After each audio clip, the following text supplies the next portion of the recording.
mode.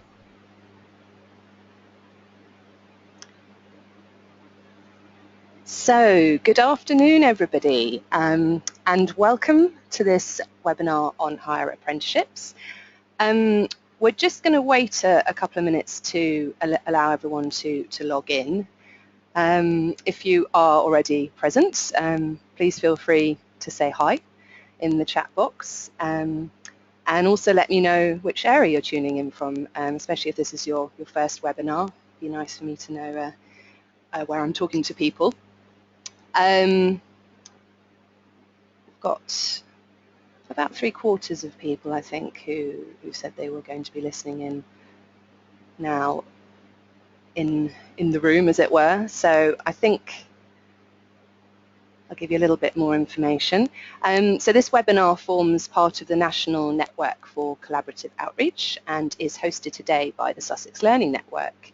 And I'm delivering this webinar on behalf of the SLN. So I'd like to thank them for involving me. This is a really interesting topic and one close to my heart, and also very well timed because it's currently National Apprenticeship Week. So thanks to the SLN for sorting this out. Let's begin. So yeah, just a couple of housekeeping points.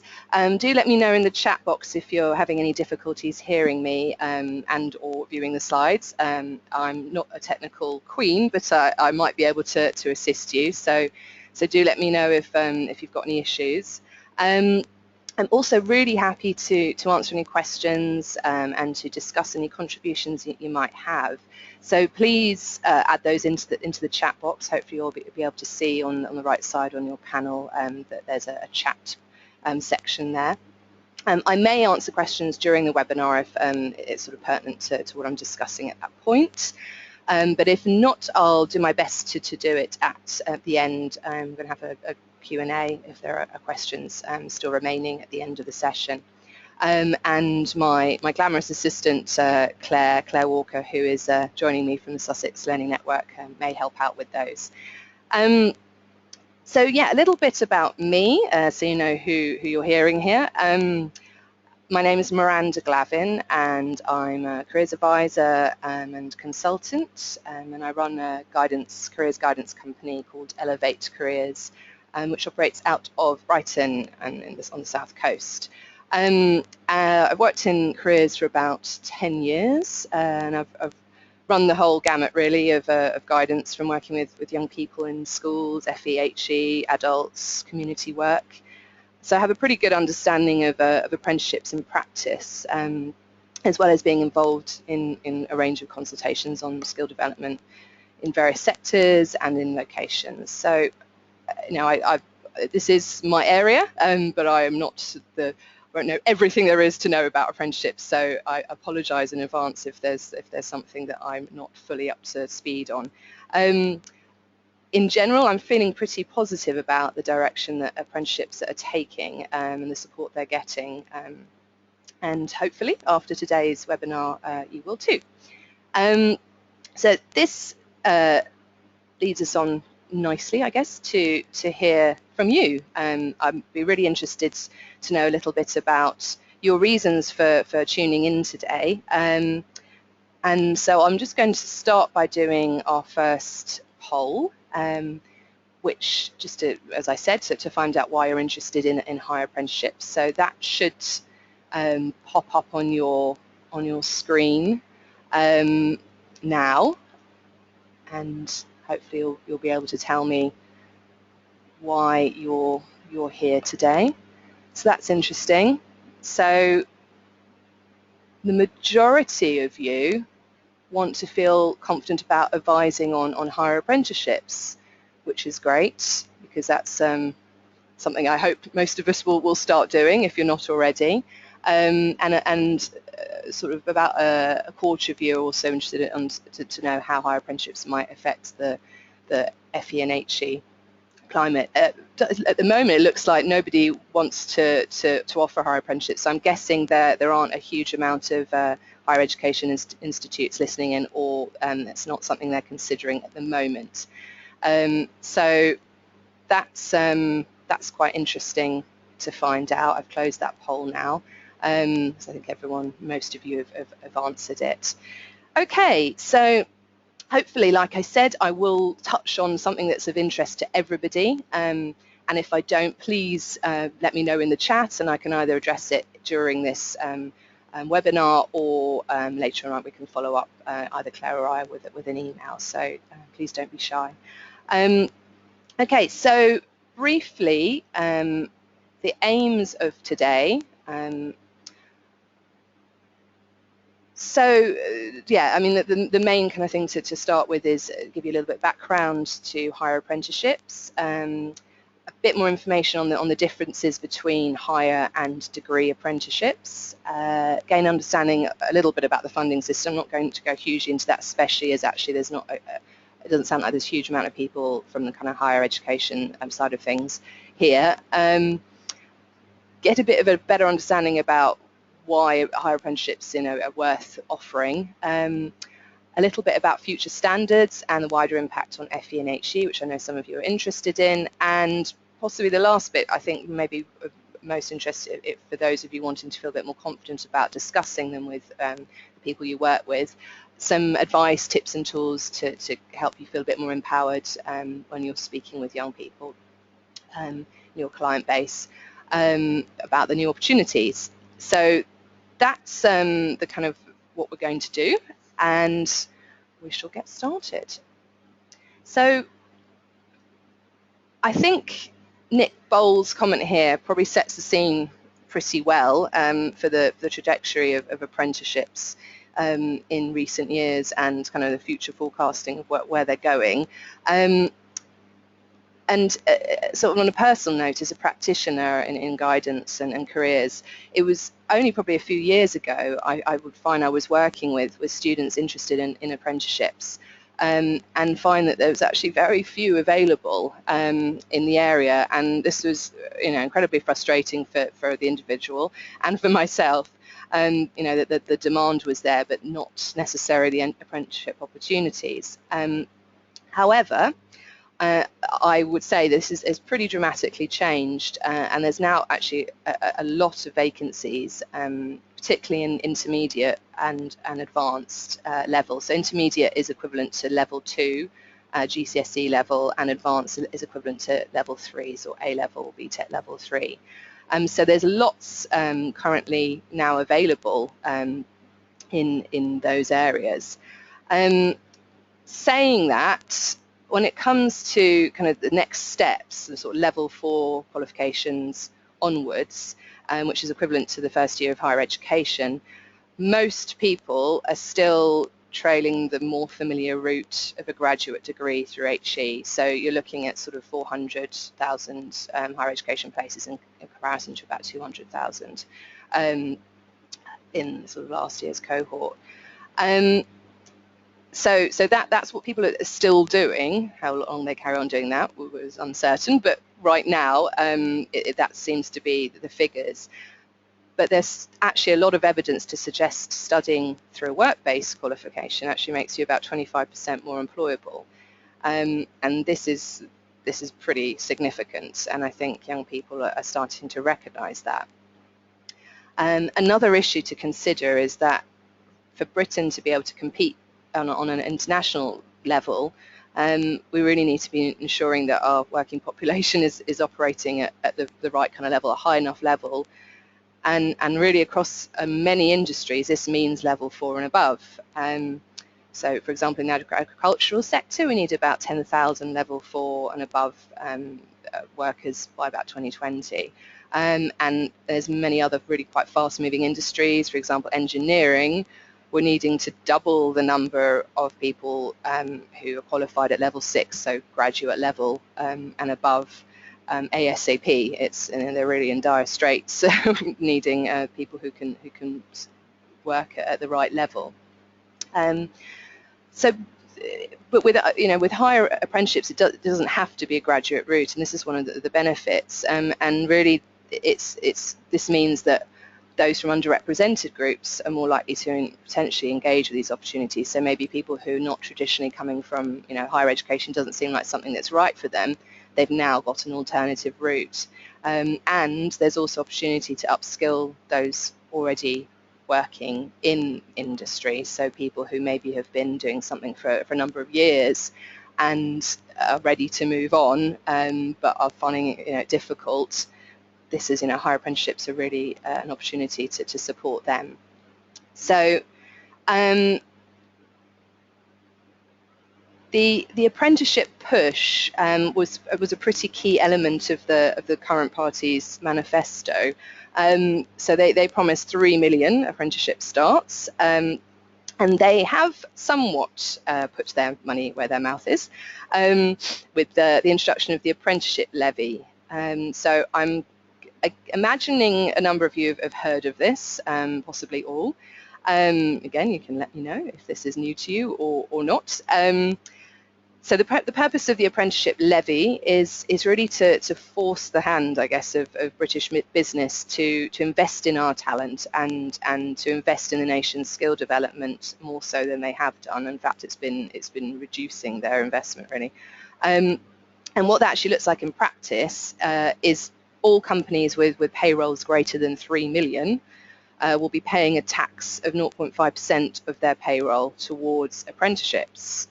So, that's a significant amount of money. And, they will recoup that if they take on apprentices. So it's not just they're kind of giving money to someone else. They will benefit from that.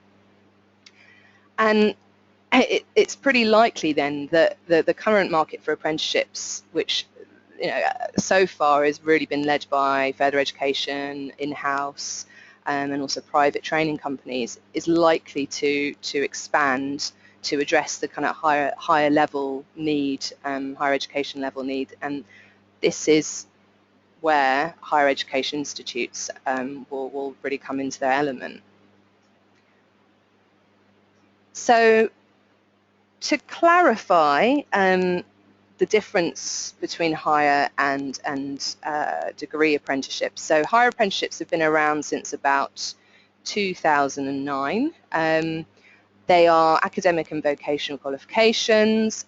They start at level 4, so that's the year after the first year of a degree, up to the end of a degree, level 6, and then also potentially up to master's degrees at level 6 and 7.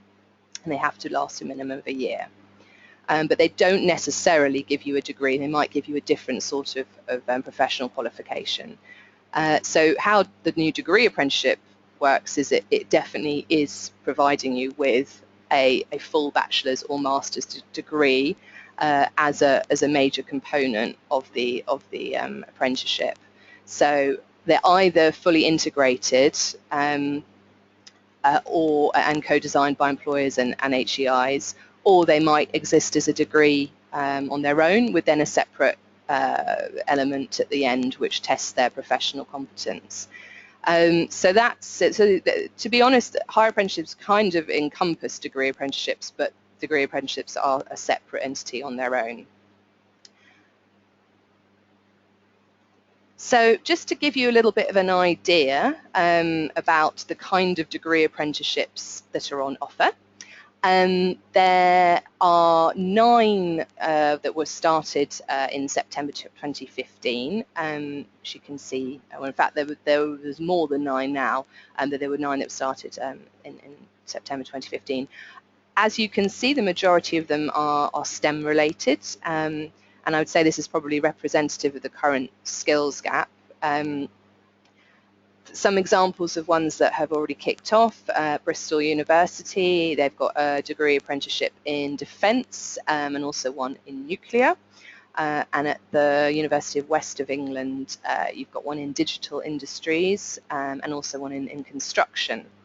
So they've already kicked off, which is great to see. And obviously, the results of those we won't know, how they actually work out for those people on them for potentially 3-4 years, and what that means in terms of their next steps. But we kind of watch this space, but they are available, so that they've already. If you're talking to young people, it's definitely something that they can look at, especially if they're interested in these areas. And the new ones will be coming out next September as well. So if you are an HEI, and also it's good to kind of understand, I guess, the big picture of why, what's the benefit. One of the main things to consider from an HEI's point of view is they potentially become kind of key players to connect the labour market directly with potential talent. And this is really going to strengthen higher education institutes' connections with local employers, and also potentially further education institutes, which I'll talk about in a moment. And the other thing is going to be able to broaden their offer to potential students who might not previously have thought about higher education, who've maybe been put off by high fees and being unfamiliar maybe with that as a route. And actually, of the 6 HEIs who are considered pioneers of higher apprenticeships, over half of those partnered with local FE colleges. So I think this is kind of a signal there's a bit of a potential new era for FE and HE collaboration. Again, I won't talk about this in huge depth, because it's a bit of a can of worms for one thing, but I'm sure you'll be pleased to know there is money, which is a nice change. The government has provided about 10 million to fund higher education qualifications within higher and degree apprenticeships. And any HEIs wishing to offer them, they have to be registered with the Skills Funding Agency. There is more information in the link on there, but I won't go to that. But obviously, you can visit that. This will be available online after we finish today. There's also more information and resources at the end for any HEIs who are interested in pursuing that. But briefly, the government has stipulated they will provide 2/3 of any apprenticeship costs to 1/3 of employer contribution. So it's going to be 2/3 government, 1/3 employer, and that's for any age starting an apprenticeship. And HEIs are going to receive grants to deliver those. So it's all looking pretty positive on the financial side of things. So a little bit about future standards. So we're moving away basically from what previously how apprenticeships were done, which was through frameworks, and we're moving towards standards. And the key thing about standards is that they are employer driven, and in theory, hopefully it's simpler to follow, and include rigorous testing at the end of the apprenticeship. So whether that's going to be a practical or an exam, it will depend on the apprenticeship, but there will be an element of fairly in-depth testing towards the end of it. Some standards have already been developed by employer groups known as trailblazers, and I'm just going to show you, I'm hoping this link's going to open, some examples of current apprenticeship standards available. So if we just, I think we'll go to here because, excuse me, I'll just open it here because the PDF wasn't working. Okay, so here are the current standards. Again, you can have a look at this link in a bit more detail, but it just gives you an idea of the range of apprenticeships available in all sorts of different sectors. And there are only a few level 7 at the moment. You've got accountancy, and I think there's one in defence, yeah, systems engineering, and there might be a few others, but there's a fair few 6 and lots from level 4 upwards. And obviously some areas there's more apprenticeships available than in others. Automotive, I think construction's got a lot, digital industries. But there's everything from funeral arranging to equestrian to healthcare to historic environment, film and TV, food and drink, insurance. The list really does go on. So again, when you have young people that might say, oh, you can only get apprenticeships in automotive and hairdressing, actually the standards are there to allow for a much broader range, which is really positive, I think. Okay. Oh, let's just go back to this for a second. So just to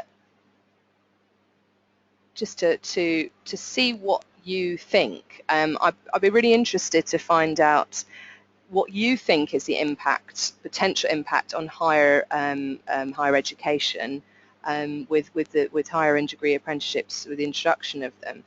So I'm not going to do this as a poll, but if you'd be happy to put your thoughts into the chat box, and I can let people know what people are saying. I think that might be quite an interesting contribution. So I'll let people know towards the end, but if you've got some opinions on that, I'd be very interested to find out what those are. My thoughts, in my experience, I think young people are already acutely aware, really, of the cost of HE, and I think if there are enough alternatives in the shape of higher and degree apprenticeships, I think, given the choice, they will probably take the one where they get paid to study and paid to learn and paid to train, and the experience. And I think particularly those from first generational scholars, first in their family to go, to the next level up. So I think, the landscape is going to be interesting over the next couple of years. Okay. So we'll come to the kind of last part of this webinar. I really wanted to leave you with some sort of practical points for those of you who work with young people, which it's looking like quite a few of you are those people. And the first thing just to point out is that the entry to higher apprenticeships can really range from 2A levels to industry experience to looking at wanting an advanced apprenticeship to the level 3 apprenticeship in the relevant sector. I'm going to show you some in a moment, so you can see what I mean by that range. But there isn't a kind of a hard and fast, you have to have gained X to do it. So that's one really positive thing to be able to share with young people. Second, something that I've come across quite a lot, especially with teachers, that they can struggle with the idea that a student might be studying at level 3, but actually they might have to not start again, but go to a lower level in the apprenticeship that they're interested in than what they're currently studying at. And so I have come across teachers saying, well, no, you shouldn't go and do that because you've already past that point of learning. But you really need to remember that if you're starting out in a new industry, one that's very practical, that you know nothing about, it may be that you have to start on a level 2. So don't that kind of apprehension to constantly be striving forward. Sometimes you have to go sideways or back a bit to branch out into your new area. Obviously, if they're already studying in an area that they want to pursue, so maybe they're doing a level 2 catering at college, ideally you want to find a level 3 apprenticeship in catering if they want to continue with that. So you have to be a little bit kind of flexible to each individual. Be a bit mindful of staff who may still be thinking HE degrees at university is the only legitimate route. Sometimes just a quick demo of the apprenticeship site that I'm going to show you in a second. Some examples of higher apprenticeships during inset or head of year meetings would be really valuable, just to kind of give people confidence that there are alternatives out there. I'm hoping most of you will have seen this before, but I'll show it to you in case you haven't. This is the website for apprenticeships, national apprenticeship website.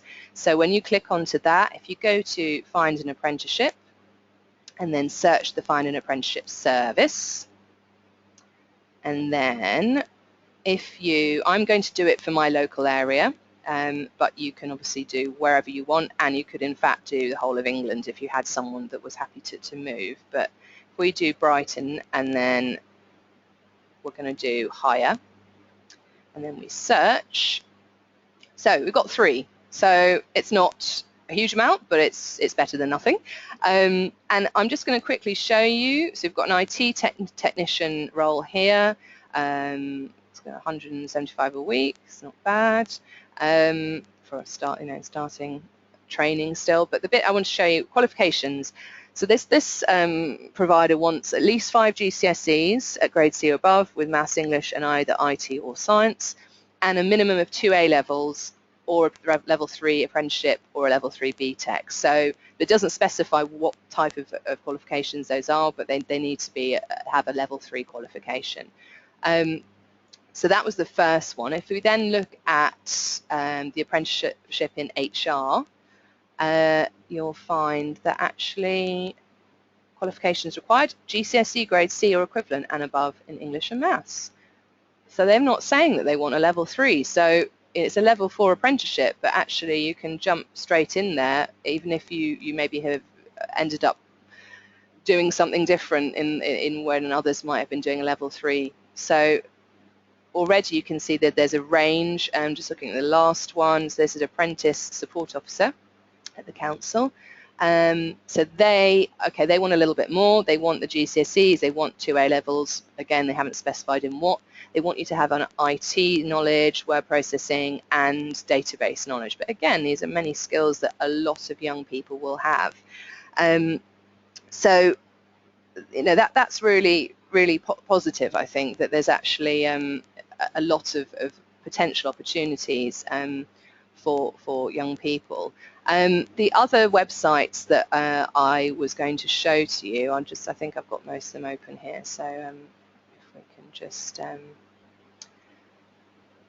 so this is all about school leavers, and they have a lot of the big guns, big organisations. So if we go to Higher Apprenticeships, and just move that out of the way, and you've got a lot of, large, you've got GlaxoSmithKline, you've got National Grid, Bishop Fleming, Smith & Williamson, Balfour Beatty. These are a lot of big employers, all offering higher and degree apprenticeships. So that's another good site to have a look at. And then just a couple of ones that I just came through into my inbox today. The Civil Service Fast Track Apprenticeship Programme, now open.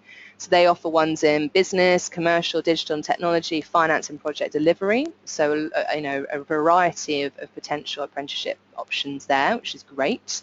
So that's for a level 4 apprenticeship. It's not a degree one, but potentially it could, you could move on to a degree afterwards. And KPMG also offer an audit program, again, which gives you a degree at the end of it. So all of those are in the PowerPoint, so you can have a look at that in your own time.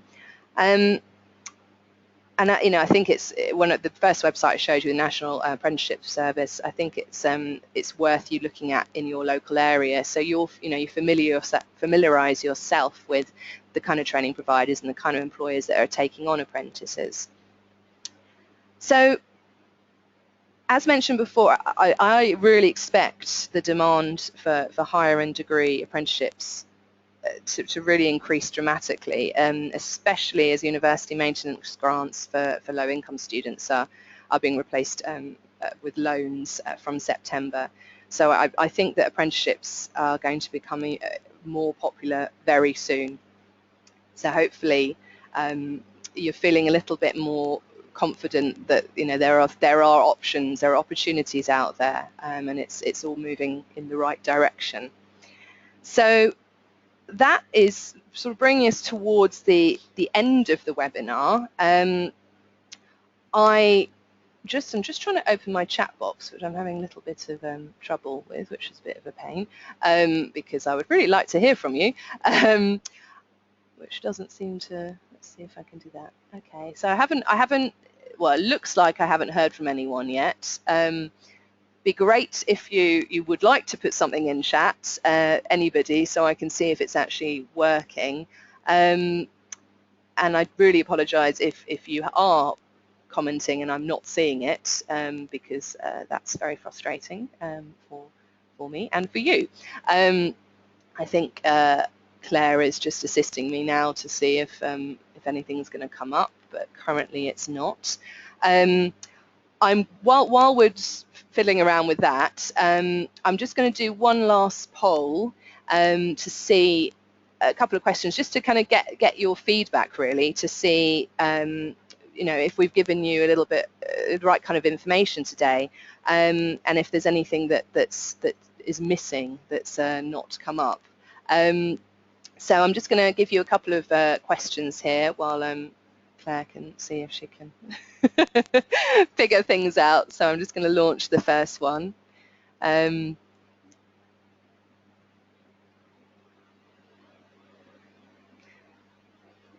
So that's just seeing if you're feeling a little bit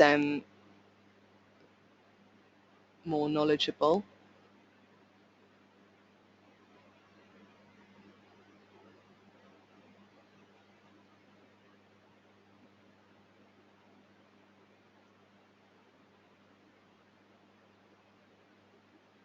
Okay, thanks everyone.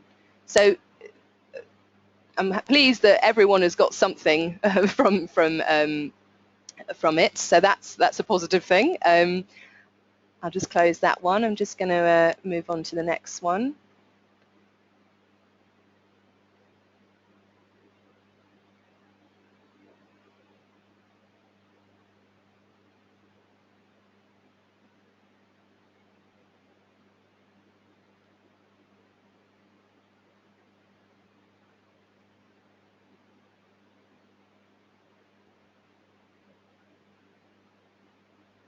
Okay, thank you everyone. That's good to know that there's some of the information that I've given you today is going to be of immediate use. I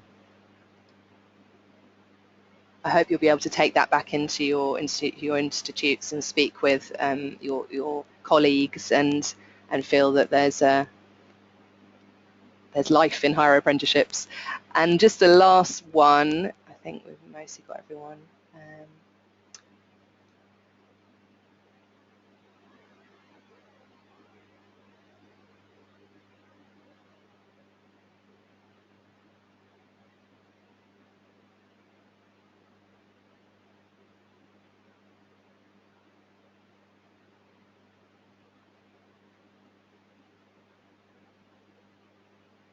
Thank you, everybody. That's really helpful.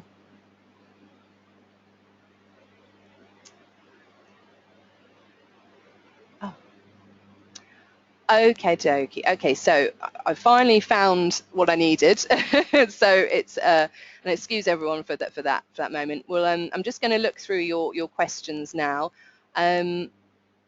And hello, everybody. I really apologise because obviously I can now see there's been lots of comments throughout. So I'm just going to quickly look and talk at the same time and see if there's anything that we can discuss in the last sort of few moments.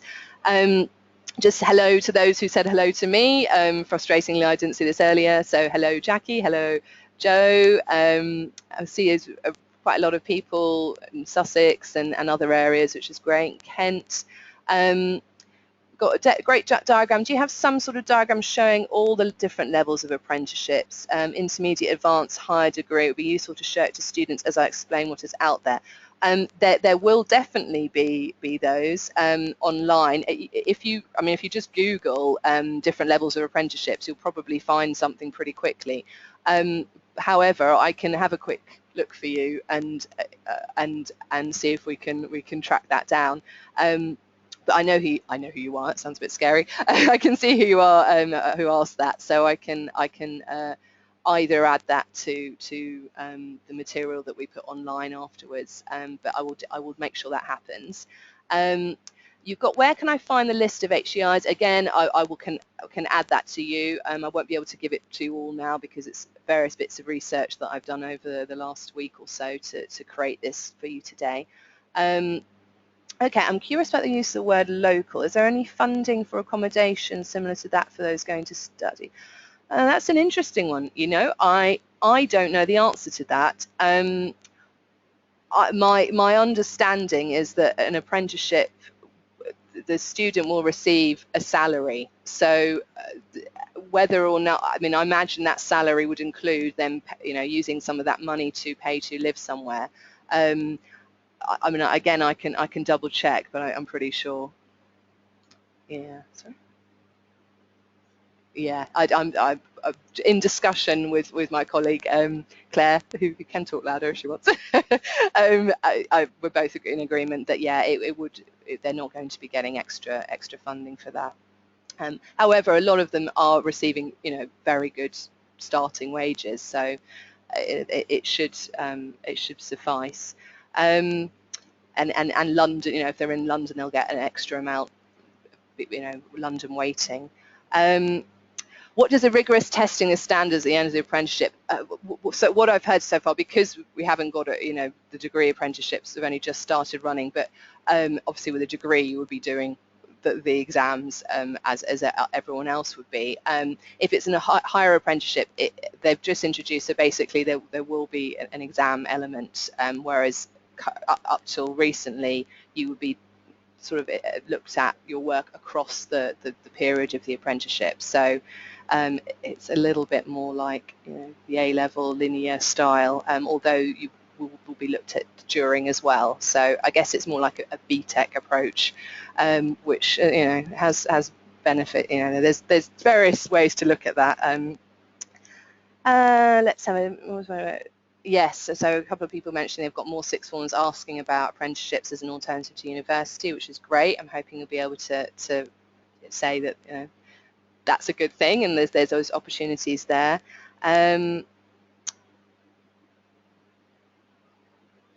Okay, schooling, yeah. Most students worry about. Sorry, it's a long one.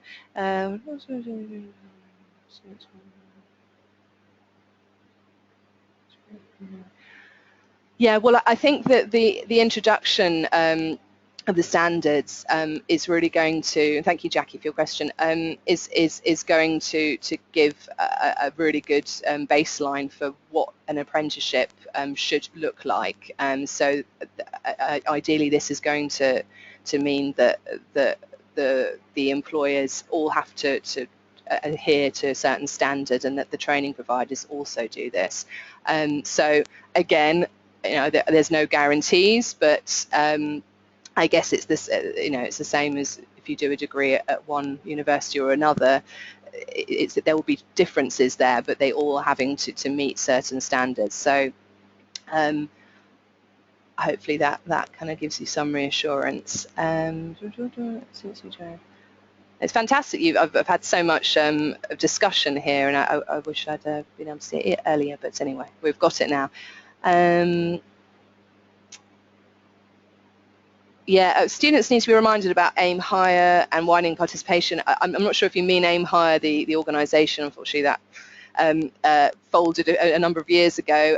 But yes, the universities have taken on the widening participation and are really running with it. So I really advise any of you working in schools to make sure you build the relationships with your local universities, because they can offer a huge amount of support.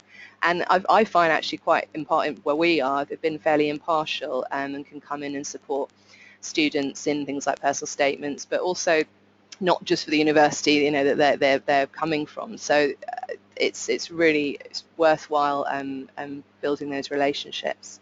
I wish all companies would use a national apprenticeship vacancy website. Yeah, I know there are a few that don't, but I would say the majority are on there.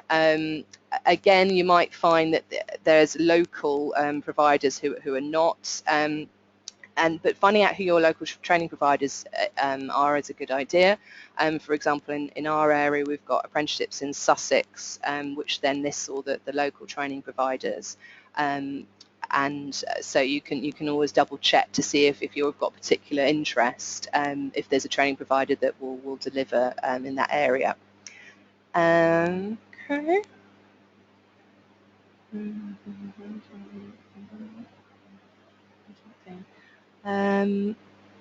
Okay.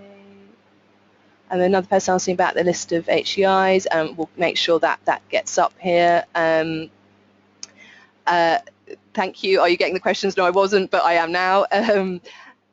Okay, another question about the rigorous. Yes, yeah. Yeah, I understand in terms of those currently doing the framework style apprenticeship that will continue till they have completed it, and that will still stand. It's just those that are now starting the new standard ones, that be introduced, and I think it's by 2017 that they will all be standardised. I think that was the last question. Let's just do a time check. Okay. Brilliant, fantastic. I'm hoping that's answered most of what of the questions that you had. I'm hoping. I mean, I've got the feedback from you that most of you were satisfied with the things that I talked about today. I could have gone on for quite a few hours, so I tried to do it a fairly light touch. And again, apologies if I haven't quite talked enough about what you were interested in. But hopefully most of you have got something out of it. And I can only say, just please encourage the young people that you work with to look at apprenticeships and higher apprenticeships as a legitimate and worthwhile route, and really beneficial to their future and their career development. So thank you for listening, for taking part, and thank you again to the SLN. And yeah, goodbye everybody. Thank you.